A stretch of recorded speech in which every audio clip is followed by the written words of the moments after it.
साहब कि लटकाया जाएगा केस को। एक और बात सदीक चांद, जो फारूक एच नाइक साहब मेंटेनेबिलिटी पर बात करने की कोशिश कर रहे थे कि आज ही हो और ये हो, उसको भी चीफ जस्टिस साहब ने कहा है कि वो चीज़ भी आ गई, वो सुन ली। लेकिन अदालत से मैं भी आ रहा हूँ बाहर, मैं यहाँ पर अभी ये बोल की स्क्रीन पर मैं ये पेश की मुबारकबाद देना चाहता हूँ पाकिस्तान के लोगों को कि इलेक्शन जो आइन के मुताबिक 90 दिनों के अंदर होना है, Supreme Court of Pakistan is mindful of that.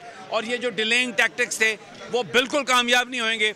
आज जो बेंच अब 5 मेंबर बन गया है, ये इलेक्शन 90 दिनों में पंजाब असम्बली और KPK असम्बली का होने जा रहा है। और मैं यहाँ पर बतौर सहाफ़ी मेरी जो एक असेसमेंट है, मैं कौम को मुबारकबाद देता हूँ कि जो आज जज साहब ने कहा है कि हम बिल्कुल कोई इसमें ताख़ीर बर्दाश्त नहीं करेंगे और आइन के मुताबिक फैसला करेंगे। साहब, उस दिन के जो रिमार्क्स थे चीफ जस्टिस पाकिस्तान के, वो इंतहाई अहम थे कि आईने पाकिस्तान और अवाम पाकिस्तान ने हमारे दरवाजे पर दस्तक दी है।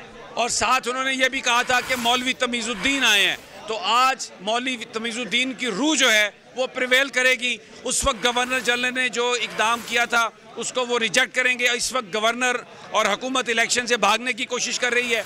Supreme Court of Pakistan Justice Umar Ata Bandial, justice कार्नीलियस के फुट स्टेप्स पर चलते हुए पाकिस्तान के लोगों को आइन के मुताबिक इलेक्शन देने जा रहे हैं। और मैं फिर ये कहता हूँ कि ये मेरा एज ए सहाफ़ी मेरा ये हंच है, मेरी ये असेसमेंट है। और मैं लोगों को कहता हूँ कि आपको मुबारक हो, आप इलेक्शन की तैयारी करें, क्योंकि आप पंजाब और KP में अपनी हुकूमत चुनने जा रहे हैं। और जो कल जामपुर में हुआ वो नाइटमेयर है नून लीग के लिए, पीपल्स पार्टी के लिए, मौलाना फजलुर रहमान के लिए कि खल्क़े खुदा क्या बोल रही है। और ये होने जा रहा है, आइन और कानून पर अमल होने जा रहा है। सर, ये जो एक आप एक्सपीरियंस है, आपका एक पूरा एक बैकग्राउंड है देहात की परे पंचायत जिरगा, वो क्या कहते होते हैं 100 जूते 100 प्याज?